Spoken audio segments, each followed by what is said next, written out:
Hello guys, welcome to BK social Adda. The rise of nationalism in Europe का part 3 है। इसमें हम point number 2 discuss करने वाले हैं, the making of nationalism in Europe.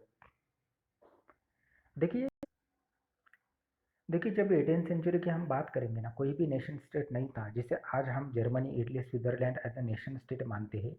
लेकिन जब बात करेंगे ना 18th सेंचुरी में, ये जो नेशन स्टेट आज के है ना, बहुत सारे किंगडम्स में डिवाइडेड थे, डचेस में डिवाइडेड थे, और कैंटन्स जो प्रांत जो है उसमें डिवाइडेड थे, और उनके रूलर जो है वो भी कैसे थे, अलग अलग थे। ईस्टर्न एंड सेंट्रल यूरोप की अगर हम बात करेंगे, ऑटोक्रेटिक मोनार्कीज जो थी, हुकुमशाह राजा महाराजा जो थे, वो अपने तरीके से सत्ता जो थे वो चलाते थे उनके भूप्रदेश में। और जो पीपल भी समुदाय जो थे ना उनके, वो भी कैसे थे, अलग अलग थे। उसके साथ ही not sharing of collective identity और कल्चर, कोई भी आइडेंटिटी और कल्चर जो है वो शेयरिंग नहीं किया जाता था। Okay yes. उनकी लैंग्वेजेस भी कैसे थी, डिफरेंट डिफरेंट थी। ओके, डिफरेंट एथनिक ग्रुप्स जो थे उनकी लैंग्वेज भी कैसे थी, डिफरेंट डिफरेंट थी। इट मीन्स कोई भी अपना कल्चर आइडेंटिटी जो है वो शेयर नहीं करना चाहता था। अपना प्रांत, अपनी प्रोविंस जो है उससे रिलेटेड ही कोई भी बात क्या करता था, बात करता था, उसके आगे कोई भी जाना नहीं चाहता था। बेस्ट एग्जाम्पल के तौर पर अगर हम देखेंगे ना, द हब्सबर्ग एम्पायर जो था ना, हब्सबर्ग साम्राज्य की अगर हम बात करें कि वो कहाँ पर फैला था, ऑस्ट्रिया और हंगरी जो है वहाँ पर फैला था। उसके साथ ही ये क्या क्या इंक्लूड करता है, द अल्पाइन रीजन जो है ना, अल्पाइन रीजन की अगर हम बात करेंगे, द टीरोल किसके अंदर में था, द हब्सबर्ग साम्राज्य जो है उसके अंदर में था। उसके साथ ही ऑस्ट्रिया और सुडेटेन लैंड जो पर्टिकुलर भूप्रदेश था, एज वेल एज बोहेमिया नाम की जो भूप्रदेश जो थी ना, इसके ऊपर किसकी सत्ता थी, हब्सबर्ग साम्राज्य जो थी उसकी सत्ता थी। और मोस्ट ऑफ द पीपल जो थे वो जर्मन भाषिक थे। उसके साथ ही जब हम बात करेंगे ना, हब्सबर्ग साम्राज्य देखिए, Italian speaking provinces of Lombardy and Venetia, Lombardy और वेनेटिया नाम की जो इटालियन स्पीकिंग क्षेत्र जो है वो भी किस में थे, हब्सबर्ग साम्राज्य जो है उसमें हमें मिलते हुए दिखाई देते हैं। और हंगरी की अगर हम बात करेंगे ना, देखिए हंगरी नाम का जो पर्टिकुलर प्रांत और कंट्री जो है उसकी अगर हम बात करेंगे ना, हाफ ऑफ द पॉपुलेशन जो थी ना वो मैगोर लैंग्वेज बोलने वाली थी, और हाफ ऑफ द पॉपुलेशन जो है ना वो वहाँ की भाषा जो है वो बोलने वाली थी। ऐसा एग्जाम्पल गैलिसिया नाम का जो पर्टिकुलर प्रांत जो था ना, उसमें पीपल जो थे वो पॉलिश बोलने वाले हमें दिखाई देते हैं। Okay yes. जो ऊपर की हमने बात की ना, उसके साथ ही बहुत बड़ा जो पर्टिकुलर एम्पायर जो था ना, जो साम्राज्य जो था, हब्सबर्ग साम्राज्य जो था, ओके यस, बहुत बड़े भूभाग पर पीजेंट्स हमें रहते हुए मिलते हैं। और पीजेंट्स की अगर हम बात करेंगे वो कहाँ कहाँ पर रहते थे, Bohemians and Slovak to the north, Bohemians and Slovak जो पर्टिकुलर पार्ट थी नॉर्थ में, वहाँ पर हमें पीजेंट समुदाय मिलता है। देन स्लोवेनियंस की बात की गई है इन कार्नियोला, कार्नियोला नाम का जो प्रदेश जो था वहाँ पर स्लोवेन्स पर्टिकुलर पीजेंट समुदाय वहाँ पर मिलते हैं। देन क्रोट्स की बात की गई है, साउथ में हमें मिलते हैं। उसके साथ ही रोमन्स की बात की, पेंसिल्वेनिया का जो प्रदेश जो था उसके ईस्ट में हमें रोमन्स नाम के पीजेंट्स जो है वो मिलते थे। Okay yes. ये जो पर्टिकुलर डिफरेंसेस हमें यहाँ पर दिखती है ना, उनमें कोई भी पॉलिटिकल यूनिटी जो थी वो नहीं दिखती है। उसमें सिर्फ एक ही कॉमन आइडेंटिटी दिखती है, वो है राजा के प्रति निष्ठा। सिर्फ राजा के प्रति निष्ठा उन लोगों में हमें दिखती है, कोई भी पॉलिटिकल यूनिटी हमें वहाँ पर नहीं दिखाई देती। तो ये नेशनलिज्म की आइडियोलॉजी कैसे जनरेट हुई, कैसे नेशन स्टेट उभर के आए, वो भी हमें देखना पड़ेगा। उससे पहले कुछ इंपॉर्टेंट डेट्स आपको ये दी गई है। देखिए 1797 में नेपोलियन ने इटली के ऊपर आक्रमण किया था। देन 1814 1815 में नेपोलिया की पराजय हुई वाटरलू की वार में। देन वियना कांग्रेस सेशन 1815 में किया गया। 1821 में ग्रीक जो है स्ट्रगल कर रहा है किसके लिए, फ्रीडम पाने के लिए। देन 1841 में, सॉरी 1848 की अगर हम बात करेंगे ना, कुछ आर्टिस्ट थे, इंडस्ट्रियलिस्ट थे, वर्कर्स थे, पीजेंट्स थे, उन्होंने इकोनॉमिक जो प्रॉब्लम चल रही थी उसके ऊपर रिवॉल्व कर दिया था। इसके साथ ही मिडिल क्लास जो लोग जो थे ना, ओके, कॉन्स्टिट्यूशन की डिमांड करते थे, as well as representative government जो है उसकी डिमांड उनके द्वारा की गई थी। देन अगर प्रांतों की हम बात करेंगे ना, जर्मन्स की बात की गई है, मैगर्स की बात की गई है।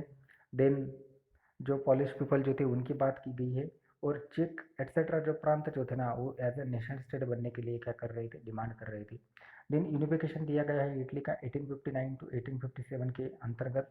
देन यूनिफिकेशन ऑफ जर्मनी की बात हो रही है 1866 टू 1871 के अंतर्गत। देन 1905 की बात हो रही है, स्लाव जो पर्टिकुलर जर्मन, सबसे ज़्यादा जर्मनी में, सबसे ज़्यादा अगर हम बात करेंगे ना, स्लाव पीपल जर्मनी में हमें मिलती है। हब्सबर्ग एंड ऑटोमन एम्पायर के बीच में स्लाव नेशनलिज्म जो है वो उभर के आता हुआ हमें दिखाई देता है। ओके। 2.1 पार्ट हम यहाँ पर डिस्कस करेंगे, the aristocracy and new middle class. Aristocratic society की अगर हम बात करेंगे ना, रिच क्लास वर्ग आप जिसको बोल सकते हैं, सोशली एंड पॉलिटिकली जो थे उनका इम्पैक्ट हमें यहाँ पर दिखाई देता है। Landed specially aristocratic was dominant class था सोसाइटी का, यूरोपियन कॉन्टिनेंट का। मेंबर जो थे ना, हमेशा उनकी जो पर्टिकुलर यूनाइटेड और कॉमन वे लाइफ हमें यहाँ पर दिखती है। कुछ सोशल डिवीजन की बात जो हो रही है ना, इसका इम्पैक्ट उनके ऊपर कुछ भी नहीं पड़ता हुआ हमें दिखाई देता है। ओके यस, उनकी जो स्टेट जो थी ऑल ओवर द फ्रांस में और all over the European continents में हमें मिलती हुई दिखाई देती है। उनके द्वारा फ्रेंच लैंग्वेज जो है वो बोली जाती थी। It's one kind of diplomatic और हाई सोसाइटी के लिए रिप्रेजेंट करती थी। ओके यस, और उनके जो शादियाँ जो होती थी ना, उनके ही पर्टिकुलर वर्ग और समुदाय में होती थी। ओके, तो देखिए ये जो पर्टिकुलर एरिस्टोक्रेटिक ग्रुप जो था वो मेजोरिटी में कैसा था, स्मॉल था। इट मीन्स बहुत कम पॉपुलेशन जो थी उनकी हमें वहाँ पर मिलती है। देन अगर हम बात करेंगे ना पीजेंट्स की पॉपुलेशन जो थी वो सबसे ज़्यादा हमें मिलती है। उसके साथ ही वेस्ट की बात ले लीजिए, the bulk of the land form by the tenants and small owners. Okay, बहुत कम लैंड जो है ना फार्मर्स के द्वारा क्या की जाती थी, इट मीन्स फार्मर्स के द्वारा क्या की जाती थी, यूज़ की जाती थी, और फार्मर्स जो है वहाँ पर एग्रीकल्चर करते थे। ओके, लेकिन फार्मर्स के पास लैंड कैसी थी, बहुत ही कम थी। While in eastern and central Europe की अगर हम बात करेंगे ना, जो लैंड होल्डिंग जो था ना वो इट मीन्स कल्टिवेशन किया जाता था लैंड का, किसके द्वारा, सर्फ्स द्वारा। देखिए सर्फ्स का मतलब क्या होता है, जो भूदास होते हैं ना, हमेशा लैंड में वो क्या करते रहेंगे, काम करते रहेंगे, एग्रीकल्चर सेक्टर में काम करते रहेंगे। ऐसे लोगों को क्या किया जाता था, खरीदा जाता था या परचेस किया जाता था किसी भी लैंडलॉर्ड द्वारा। तो उनके द्वारा क्या की जाती थी, एग्रीकल्चर जो है ईस्टर्न एंड सेंट्रल यूरोप में की जाती थी। उसके साथ ही अगर हम बात करेंगे ना western part of central Europe की अगर हम बात करेंगे ना, वहाँ पर इंडस्ट्रियलाइजेशन का, प्रोडक्शन का और ट्रेड का इंपॉर्टेंस से हमें यहाँ पर दिखाई देती है। जो स्पेशली कमर्शियल क्लास जो था ना, वो पूरा का पूरा किसके ऊपर डिपेंड था, प्रोडक्शन के ऊपर डिपेंड था, मार्केट के ऊपर डिपेंड था। इंडस्ट्रियलाइजेशन की अगर हम बात करेंगे ना, सबसे पहले इंग्लैंड में इंडस्ट्रियलाइजेशन की शुरुआत हुई second half of the 18th century की। फ्रांस और जर्मनी में यह शुरुआत हमें 19th सेंचुरी में दिखाई देती है। ओके यस, इसके साथ ही जो न्यू सोशल ग्रुप जो था वो हमें जनरेट होता दिखाई देता है। वो उसका जनरेशन हमें देखिए कहाँ से मिलता है, वर्किंग क्लास पॉपुलेशन की बात हो रही है, मिडिल क्लास सोसाइटी की पॉपुलेशन हो रही है। स्पेशली जो मिडिल क्लास सोसाइटी जो थी ना, इंडस्ट्री में वर्कर करने वाले इंडस्ट्रियलिस्ट थे, बिजनेसमैन थे, प्रोफेशनलिस्ट थे, इनका इंक्लूड हम किस में कर सकते हैं, मिडिल क्लास सोसाइटी में कर सकते हैं। उसके साथ ही सेंट्रल एंड ईस्टर्न यूरोप की अगर हम बात करेंगे ना, यहाँ पर देखिए 19th सेंचुरी में उनका इम्पैक्ट जो है वो ज़्यादा से ज़्यादा हमें दिखाई देता है किनका, मिडिल क्लास सोसाइटी का। मिडिल क्लास सोसाइटी में बहुत बड़े लोग जो थे वो एजुकेटेड थे। Okay, liberal middle class that idea of national unity following the abolition of centre aristocratic privileges gain popularity. It means जो मिडिल क्लास सोसाइटी जो थी ना, नेशनल यूनिटी की बात करती थी, और जो प्रिविलेजेस जो दिए गए थे ना लोगों को, उनके विरोध में कौन थे, मिडिल क्लास सोसाइटी हमें दिखाई देती है। देन पॉइंट नंबर 2.2 की अगर हम बात करेंगे ना, what did liberal nationalism stand for. देखिए लिबरल का मतलब आप देख लीजिए, liberalism LPG policy Indian government ने एक्सेप्ट की थी। ओके, 1991 में। ये एल जो है ना वो रिप्रेजेंट करता है किसको, लिबरलाइजेशन को। इट मीन्स जो टैक्स के संदर्भ में ले लीजिए या गवर्नमेंट के जो पर्टिकुलर कठोर नियम जो होते हैं ना, उन नियमों को क्या कर देना, थोड़ा सा हल्का कर देना। ओके यस, देखिए जब हम बात करेंगे ना 19th सेंचुरी में लिबरलिज्म की आइडियोलॉजी क्या रिप्रेजेंट करती है, देखिए लिबरलिज्म की बात अगर हम करेंगे ना, लैटिन वर्ड जो है लाइबर, उसका मीनिंग होता है फ्री, आज़ादी। ओके यस, देखिए जो मिडिल क्लास सोसाइटी जो थी ना, हर एक ने अपने अंदाज से क्या किया, लिबरलिज्म जो है उसका यूज़ किया। अगर हम बात करेंगे मिडिल क्लास सोसाइटी की, वो इक्वालिटी की बात कर रहे थे, वो इक्वालिटी होनी चाहिए बिफोर द लॉ के लिए। इट मीन्स इंडिविजुअल की बात हो रही है, सबको इक्वल अपॉर्चुनिटीज मिलनी चाहिए, सबके लिए एक ही लॉ होना चाहिए। पॉलिटिकली अगर बात करेंगे ना, गवर्नमेंट की जो पर्टिकुलर रूल्स एंड रेगुलेशन होती है उनको कम करने की बात हो रही है। Okay yes, specially French revolution की अगर हम बात करेंगे ना, जो फ्रेंच रिवॉल्यूशन का लिबरलिज्म जो था वो किसके प्रति था, तो राजा की जो ऑटोक्रासी जो है, हुकुमशाह वृत्ति जो है ना राजा की, उसको क्या करना, कम करना। उसके साथ ही जो प्रिविलेजेस दिए गए हैं ना, उसको भी खत्म करना और न्यू कॉन्स्टिट्यूशन स्थापित करना। उसके साथ ही जो रिप्रेजेंटेटिव है उनको कहाँ पर भेजना, गवर्नमेंट चलाने के लिए भेजना, पार्लियामेंट में भेजना। 19th सेंचुरी का जो लिबरलिज्म जो था ना, also inviolability of private property, private property के ऊपर भी क्या देता है, ज़्यादा से ज़्यादा। इट मीन्स प्राइवेट प्रॉपर्टी के ऊपर ज़्यादा से ज़्यादा ध्यान किसके द्वारा दिया गया है, लिबरलिज्म के द्वारा दिया गया है। ओके यस, देखिए अगर हम बात करेंगे ना इक्वलिटी की बात हो रही है लिबरलिज्म में, कोई बात नहीं, लेकिन जो पर्टिकुलर यूनिवर्सल सफरेज होता है ना, यूनिवर्सल मताधिकार जो होता है, वो कहीं पर दिया गया था और कहीं पर नहीं दिया गया था। अगर हम बात करेंगे फ्रांस की, ओके यस, फ्रांस की जो पर्टिकुलर पॉलिटिक्स जो थी ना, पॉलिटिकल एक्सपेरिमेंट की अगर बात की जाएगी फ्रांस की, ओके, स्पेशली लिबरल डेमोक्रेसी की जब बात आएगी ना, फ्रांस में जब मताधिकार की बात आई, किसे वोटिंग का अधिकार देना चाहिए आफ्टर कॉन्स्टिट्यूशन कंप्लीट होने के बाद, अगर वहाँ पर बात की जाएगी ना, प्रॉपर्टी से रिलेटेड मताधिकार था, जो ज़्यादा से ज़्यादा टैक्स पे करेगा उसके लिए वोटिंग का अधिकार मिलेगा। इसके साथ ही जिसके पास प्रॉपर्टी नहीं है और महिलाएं जो थी ना, उनको क्या किया गया था, पॉलिटिकल राइट से हद्दपार किया गया था। इट मीन्स महिलाएं और जो कम प्रॉपर्टी वाले लोग हैं उनको वोटिंग का अधिकार नहीं दिया गया था। किसके द्वारा? फ्रांस के द्वारा। एक्सेप्ट अगर जैकोबिन क्लब को हमने छोड़ दिया ना, सिर्फ जैकोबिन क्लब में ही सबको क्या मिले थे, मताधिकार मिले थे। लेकिन जैसे ही नेपोलियन की एंट्री होती है, नेपोलियन कोड लगवाया जाता है ना, फिर से महिलाओं की जो पर्टिकुलर गिनती जो होती है ना, उनका जो स्टेटस जो होता है वो बहुत कम दिखाया गया है। नेपोलियन कोड में दिखाया गया है कि महिला जो है वो हमेशा किसके अंदर में होने चाहिए, अपने पति या अपने पिताजी के अंदर में होने चाहिए, बाकी उसका उनका रोल जो है वो कुछ भी नहीं होना चाहिए, उनको वोटिंग का अधिकार भी नहीं मिलेगा, ऐसी बात की गई थी नेपोलियन कोड में। Okay yes. लेकिन 19 एंड अर्ली 20th सेंचुरी की अगर हम बात करेंगे ना, महिलाएं जो थी और जो स्पेशली जो लोग जो थे ना, उनको मताधिकार नहीं था, उन्होंने क्या किया, इक्वल पॉलिटिकल राइट्स की क्या की थी, डिमांड की थी।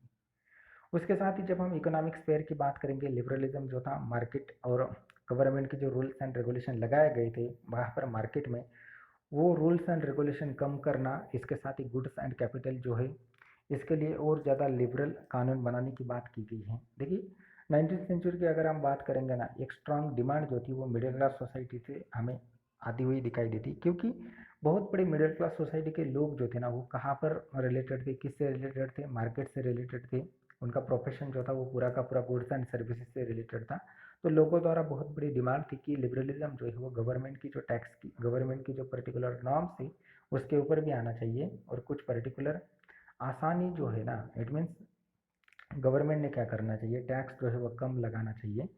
ये जो पर्टिकुलर डिमांड जो थी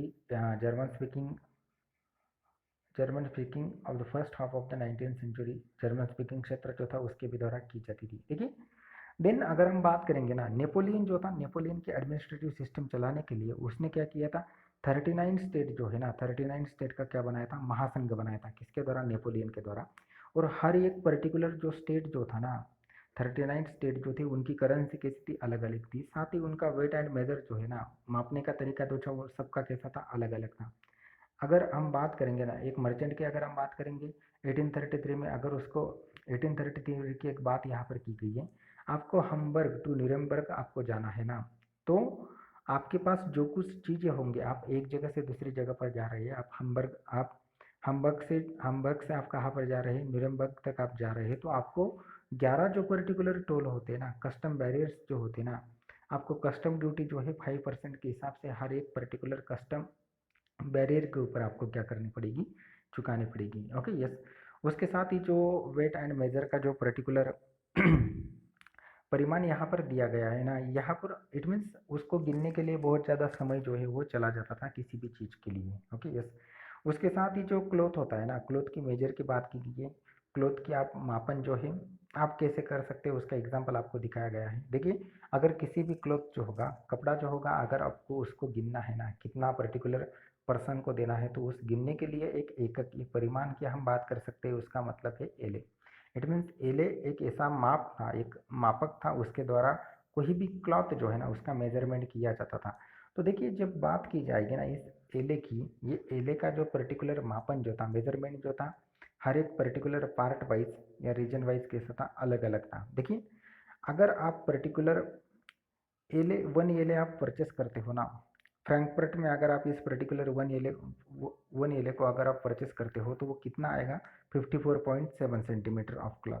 अगर इसको आप मेंस नाम की सिटी जो है, अगर आप वहाँ पर उसको परचेस करते हो ना, तो उसका मेजरमेंट कितना आएगा, 55.1 सेंटीमीटर। अगर आप इसको न्यूरमबर्ग जो है वहाँ पर आप परचेस करते हो तो उसका मापन मेजरमेंट कितना कितना आएगा, 60.6 सेंटीमीटर। Okay yes. उसके साथ ही अगर आप इसको वर्ग में लेते हो तो 53.5 सेंटीमीटर जो है उसका क्या आएगा, मापन आएगा। इट मीन्स गिनने का जो पर्टिकुलर और काउंटिंग करने का, मेजरमेंट करने का जो तरीका जो था ना, हर एक पर्टिकुलर प्रांत में, प्रोविंस में कैसा था, अलग अलग था। Okay yes. तो ये जो सारी सिचुएशन जो थी ना, ये ऑब्स्टेकल थी इकोनॉमिक डेवलपमेंट के लिए। तो स्पेशली न्यू कमर्शियल क्लासेस जो थे ना, उनके द्वारा क्या की गई, आर्गूमेंट की गई थी, unified economic territory allowing the unhindered movement of goods, peoples and capital. तो इनडायरेक्टली जब हम बात करेंगे ना, एक गुड्स सर्विसेज के लिए एक सीधी सादी और सिंपल सा तरीका अपनाना चाहिए, ऐसी बात जो है, आर्गूमेंट जो है वो भी की गई थी। 1834 की अगर हम बात करेंगे ना, कस्टम यूनियन और जोल्वेरियन की बात हो रही है। ये कस्टम यूनियन और जोल्वेरियन जो है वो 1834 में क्या किया गया, स्थापित किया गया। ये जो ऊपर की सिचुएशन की हमने बात की ना, एलए की हमने बात की है। Okay yes. इट मीन्स हर एक प्रांत में एलए का जो पर्टिकुलर मेजरमेंट जो था वो कैसा था, अलग अलग था। तो लोगों की डिमांड उठती कि एक ही होना चाहिए, इसीलिए 1834 में कस्टम यूनियन जो है और जोल्वेरियन उसको बोला गया है। कस्टम यूनियन और जोल्वेरियन आप उसको बोल लीजिए, उसका क्या किया गया, फॉर्मेशन किया गया। स्पेशली जो प्रशिया जो था ना, और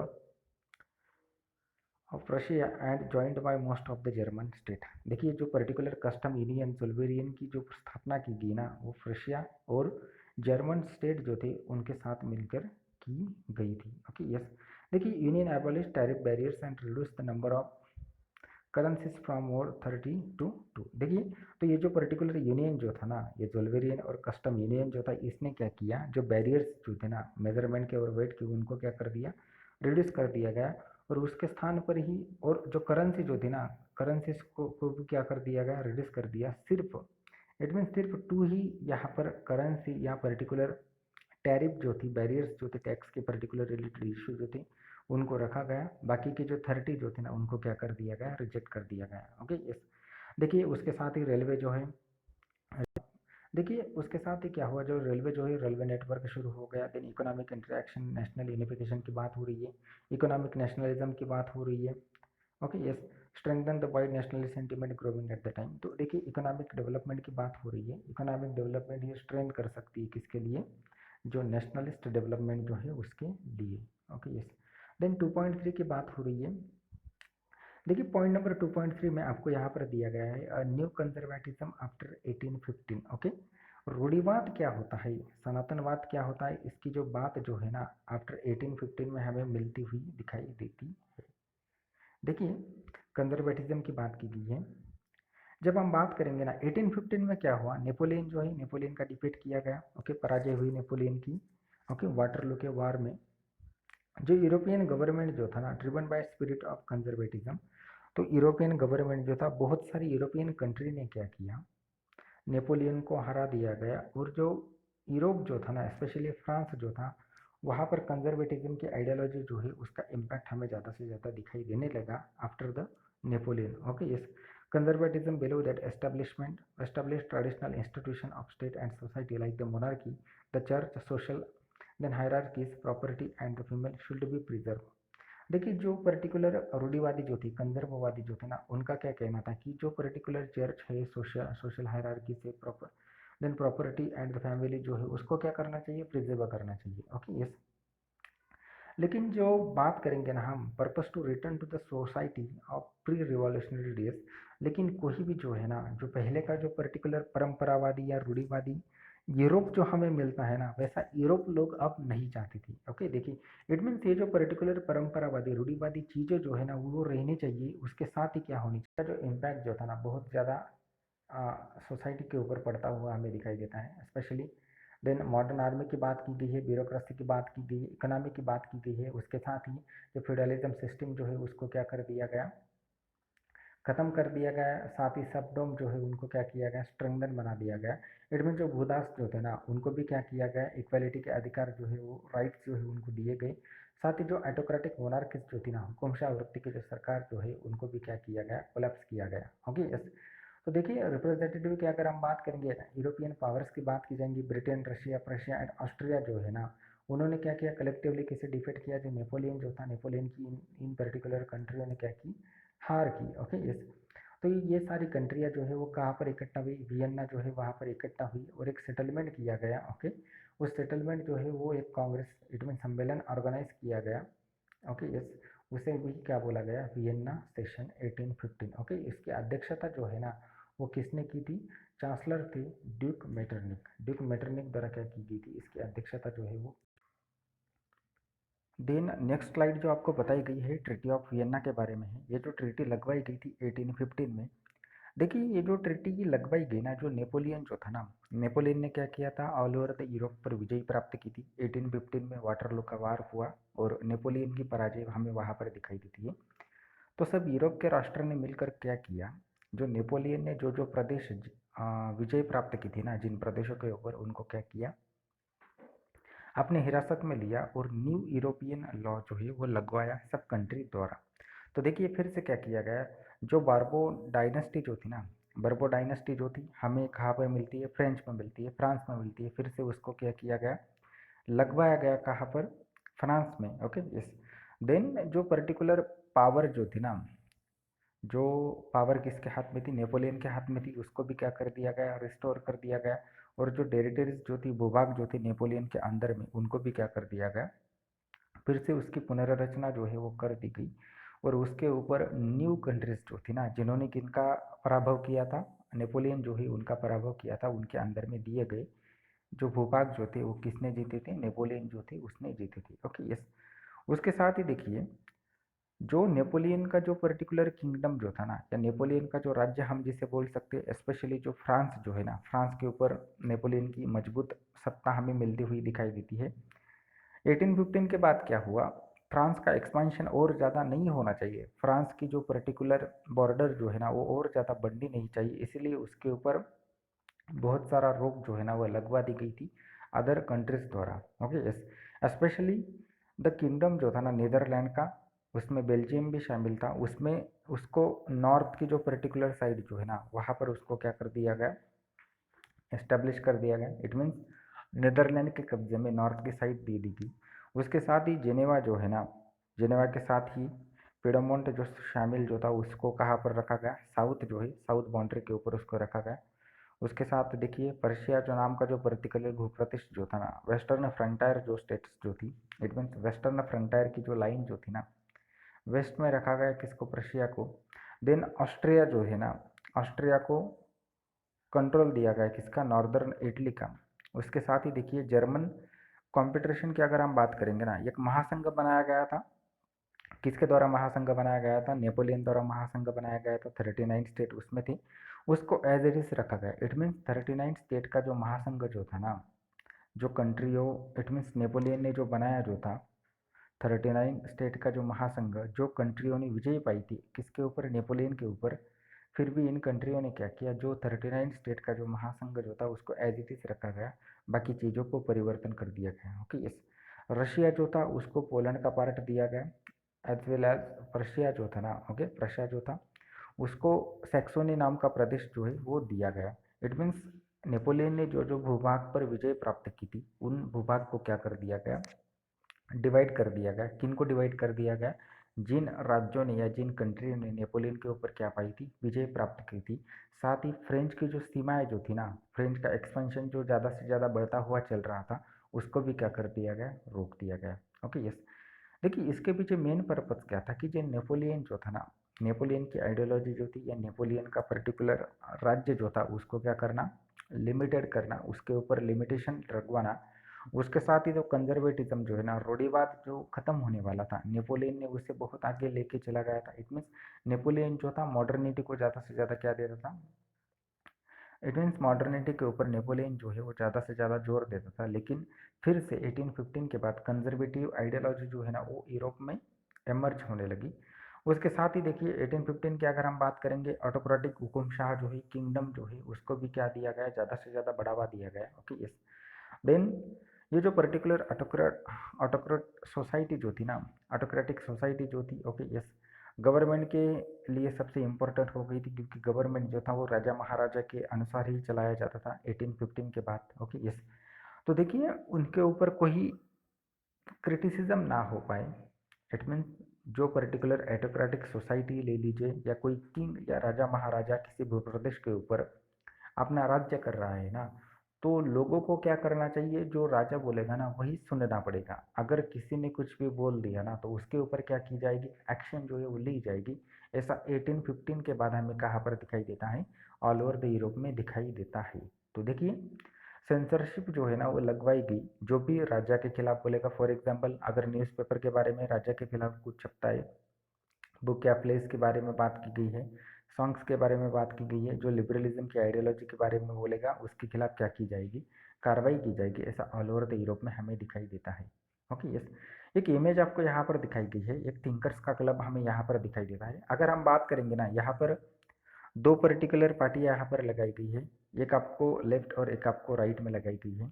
तो देखिए जो लेफ्ट की पर्टिकुलर यहाँ पर पार्टी जो लगाई गई है ना, वहाँ पर लिखा गया है कि जो मोस्ट इम्पोर्टेंट क्वेश्चन, आज की एक मीटिंग ऑर्गेनाइज की गई है इन लोगों द्वारा, और लेफ्ट की पार्टी के ऊपर लिखा गया है कि एक मीटिंग में, इट मीन्स मीटिंग में बोला गया है कि how long we thinking be allowed to us, हमें कब तक सोचने का मौका मिलेगा या हमें कब तक सोचने दिया जाएगा, ऐसा क्वेश्चन जो है यहाँ पर अराइज किया गया है। देन राइट में कुछ पर्टिकुलर क्वेश्चन उस पार्टी के ऊपर हमें दिखाई देते हैं, उसमें से दो यहाँ पर लिए गए हैं। ओके यस, तो पहला यहाँ पर राइट किया गया है, इस पार्टी के ऊपर देख लीजिए, पहला यहाँ पर राइट किया गया है, silence is the best commandment of this learn society. देखिए जो शिक्षित वर्ग जो है ना, उसमें सबसे इम्पोर्टेंट जो है ना वो क्या हो गया है, साइलेंस हो गया है, कोई भी बोल नहीं सकता। और दूसरे ऊपर क्या लिखा गया है कि जो भी मेंबर इस थिंकिंग क्लब को ज्वाइंट होगा ना, और जो अपने विचार अभिव्यक्त करना चाहता है, उससे पहले क्या किया जाएगा, उसके मुंह के ऊपर मास्क जो है ना वो लगाया जाएगा। ऐसी बात जो है इस इमेज में की गई है। ओके यस, उसके साथ ही फ्रीडम बोला, प्रेस की फ्रीडम के बारे में बोला गया है। लिबरल नेशनलिज्म जो है उसके बारे में बोला गया है। ओके, लिबरल का मतलब क्या होता है, फ्री, आज़ादी, और नेशनलिस्ट का मतलब क्या होता है, अपने देश के प्रति प्रेम। ओके, सो लिबरल नेशनलिज्म की आइडियालॉजी जो है वो जनरेट होती हुई दिखाई देती है। क्रिटिसिज्म भी बहुत हुआ है किसके ऊपर, जो कंजर्वेटिव आइडियालॉजी जो थी और डिवाइड जो था उसके ऊपर। Okay, freedom of the press की भी डिमांड जो है बहुत ज़्यादा चल रही थी। देन पॉइंट नंबर 2.4 की अगर हम बात करेंगे ना, रिवॉल्यूशनरी की बात की गई है, क्रांतिकारों की बात की गई है। देखिए देखिए 1815 के बाद अगर हम बात करेंगे ना, जो यूरोप जो था वो पूरा का पूरा, जो यूरोपियन कंट्रीज जो थी जिन्होंने नेपोलियन के ऊपर क्या किया था, विजय प्राप्त की थी, उनके अंदर में चला गया था। तो कंजर्वेटिव आइडियोलॉजी जो है ना वो फिर से क्या होगी, जनरेट होगी all over the European countries में, स्पेशली फ्रांस में। ओके यस, तो लिबरल नेशनलिज्म की आइडियोलॉजी जो थी ना वो भी ज़्यादा से ज़्यादा उभर के नहीं आ रही थी। फिर भी लोगों ने क्या किया, एक छुपे तरीके से, अंडरग्राउंड तरीके से क्या किया, वर्क किया। हमें वहाँ पर दिखाई देता है, कहाँ पर, फ्रांस में। ओके यस, तो देखिए रिवॉल्यूशनर्स की आइडियोलॉजी जो थी ना वो चलती आ रही थी बहुत छुपे तरीके से। क्रांतिकारी जो थे उनका एक पर्टिकुलर समुदाय जो था वो जनरेट होता हुआ हमें दिखाई देता है। एग्जाम्पल की अगर हम बात करेंगे ना, 1857 का आप रिवॉल्ट ले लीजिए, बहुत से लोगों ने एक छुपे तरीके से काम करते हुए हमें दिखाई दिया रहा है। देन 1947 के पहले अगर हम इंडिया की बात करेंगे ना, बहुत से जो क्रांतिकारी जो थे उन्होंने ही ऐसे ही छुपे तरीके से क्या किया था, काम किया था, और रिवॉल्यूशन जो है, क्रांति जो है ना वो लाने का क्या किया था, प्रयास किया था। ऐसा ही कहाँ पर हमें दिखाई देता है, जो पर्टिकुलर यूरोपियन कॉन्टिनेंट जो है वहाँ पर हमें दिखाई देता है। इसका जो इम्पैक्ट जो था ना, सबसे ज़्यादा वियन्ना जो पर्टिकुलर कांग्रेस का सेशन ऑर्गेनाइज किया गया था ना 1815 में। ओके, उसका इम्पैक्ट हमें ऑल ओवर यूरोप में पड़ता हुआ ही दिखाई देता है। लोगों ने क्या डिमांड की, लिबर्टी और फ्रीडम के लिए क्या लोग की, लोगों ने डिमांड की, उसके लिए लोगों ने क्या की, फाइट की। ओके यस, तो देखिए ये जो पर्टिकुलर नेशन स्टेट बनाने का जो तरीका जो है ना, उसकी डिमांड ज़्यादा से ज़्यादा बढ़ती हुई चली आ रही है, हमें यहाँ पर दिखाई देती है। स्ट्रगल फॉर फ्रीडम की बात यहाँ पर की गई है। तो ऐसा ही पर्टिकुलर क्रांतिकारी जो था ना, एक एग्जाम्पल आपको दिया गया है, इटालियन पर्सन जो था, रिवॉल्यूशन था, इटालियन क्रांतिकारी की बात यहाँ पर की गई है, उसका नाम था जोसेफ मेजनी। ये जो जोसेफ मेजनी जो था ना, उसका जन्म जिनेवा में हुआ था 1807 में। ओके यस, एक सीक्रेट सोसाइटी थी, उसका नाम था कार्बोनरी। कार्बोनरी सीक्रेट सोसाइटी का सदस्य कौन था, Joseph Mazzini. Okay yes, 24 year का था, उसे इटली से एग्जाइल, हद्दपार किया गया था 1831 में। क्यों हद्दपार किया गया था, क्योंकि उसने अटेम्प्ट किया था रिवॉल्यूशन, क्रांति देने के लिए किसे, लिगुरिया। लिगुरिया नाम का प्रदेश था, उसको इसने रिवॉल्यूशन, क्रांति लाने का प्रयास किया था, और लिगुरिया को फ्री करने की बात किसने की थी, जो जोसेफ मेजनी जो था उसने की थी। लेकिन 24 ईयर की उम्र में ही क्या किया गया, लिगुरिया से उसको क्या कर दिया गया, एग्जाइल कर दिया गया। ओके यस, देन बाद में इसने क्या किया, जो अंडरग्राउंड सोसाइटीज जो थी ना, छुपे तरीके से इसने काम शुरू किया। इसके लिए इसने दो संस्थाएं जो है वो स्थापित की। पहली थी यंग इटली, उसकी स्थापना जो है मर्साइल सिटी में कर दी गई। देन दूसरी थी यंग यूरोप, उसकी स्थापना बर्न नाम की सिटी जो है वहाँ पर कर दी गई। Okay, yes. और इसके जो सदस्य जो थे ना, ऑल ओवर द कंट्री से इसमें सदस्य आते थे। पोलैंड की बात हो रही है, फ्रांस, इटली और जर्मनी जैसे स्टेट जो है वहाँ के मेंबर जो है इसके सदस्य थे। किसके, जो संस्थाएं जो थी यंग इटली और यंग यूरोप स्थापित की थी किसके द्वारा, जोसेफ मेजनी द्वारा। Okay, yes.